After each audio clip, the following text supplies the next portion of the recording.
right, so here we are at South Hills Disc Golf Course, which is located just on the outside parts of Helena. South Hills is definitely one of the most popular disc golf courses in the Helena area. In fact, this is pretty much where they hold all of their tournaments. They have a lot of their league nights here throughout this course. Hole 1 is a little tricky to find if you've never played this course before, because it's not really located very close to the parking area. Kind of got, as you saw, you kind of got to take a little jaunt to find it. Now, once you find hole 1, it's pretty easy to navigate. It is a very heavily used course, so a lot of times the beaten path is usually very clear and very visible as far as where you need to go, but there is a few areas that can kind of get a little confusing. So again, as always, we have the sat map images available to you if you click the link in the description of this video, and it'll take you right to the Disc Golf Course Tours website, where you can utilize those images to help navigate throughout this course. But this course is really a nice course. It's got a lot of mixture of open areas. Like this is about as open as it gets. Not really heavily treed. You got a few trees that can kind of definitely prove to be a little bit of an obstacle, but for the most part, these first few holes are definitely kind of an open holes. But then as we start getting into like hole 10, then it starts to get a little bit more heavily treed, and now we're kind of along the edge of the mountain there. So it definitely adds some other challenges when we start playing like the back nine, so to speak. But the other thing to be aware of with the South Hills Disc Golf Course is they can move the pins on you.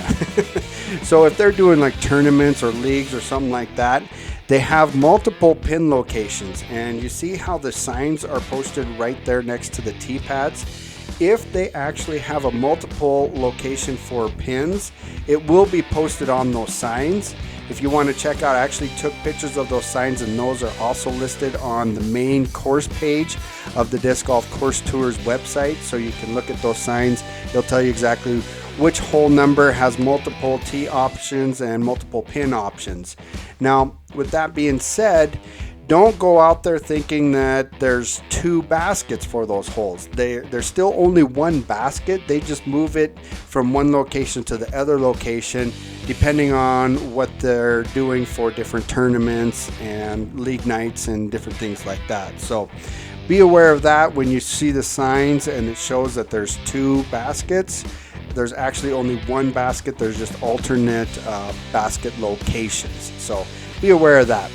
And so now here we are coming through hole 9. This is where we start getting a little bit more trees, and it kind of goes, hole 9 is kind of down in this little valley, and as we start to come back up to the right to get started on hole 10, that's where we're going to kind of start throwing up towards the well, actually this first one goes down through this coulee, and then we'll take a left and kind of go up to start pad 11, and then that's where we kind of go along the edge of the mountain that's kind of on the side of this course. So the nice thing about, as we throw starting from hole 11 here, we kind of navigate our way along this mountain edge, we slowly kind of gradually also go up the mountain. And then so after we go along this edge, we'll be able to have a really cool throw all the way down this mountain and along the side of this hill, mountain, whatever you want to call it. And that really is one of my favorite holes, because you just get to chuck the hell right off of it, right off at the top of that mountain. So that's pretty cool. So like I said, here's where it kind of zigzags. I got a nice little pathway that just kind of leads you right up to the next start pad for hole 12. And then we'll hit another start pad for hole 13, and if I remember right, I think it's hole 14 that throws all the way down that hill that we were talking about just a minute ago. So as you can see, like I said, there's a lot of trees kind of in the area that makes for a little bit of a challenging course, but it's not so heavily treed that you gotta, try to thread the needle like you do on some of the courses. So it is somewhat still open, but with a handful of trees to make the course still a challenging course.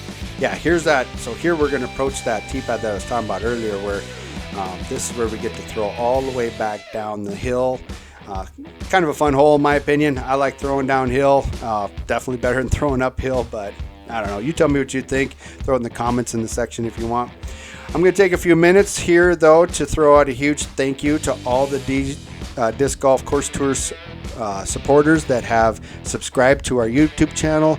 I want to put out a huge thank you to you folks. I really appreciate the support there. If you are not a subscriber to our channel, then I would encourage you to go ahead and please hit that subscribe button. We definitely appreciate that. And if you're liking this video at this point, please feel free to also smash that like button. Now I want to go back a little bit, backtrack to the video a little bit. You saw that there were some multiple start pads, and I think this hole also has some multiple start pads. Yeah, so this hole, we're going to flip around here, make a Yui. This is hole 16. You got two options right there, and not every single hole has multiple tee pad options. Again, make sure you look at the signs that are posted either on the course or on my website, and it'll tell you exactly which holes have those duplicate tee options. So if you're not nearly as a strong thrower as some the discers that are out there, you can definitely take advantage of using those other tee pads that are located a little bit closer to the holes. Now, when we start getting, so here's hole 17, we're going to be getting into 18. 18 and 3 are, remember, they're really kind of close together, so pay attention to the signs as you approach these so you don't end up throwing the wrong hole.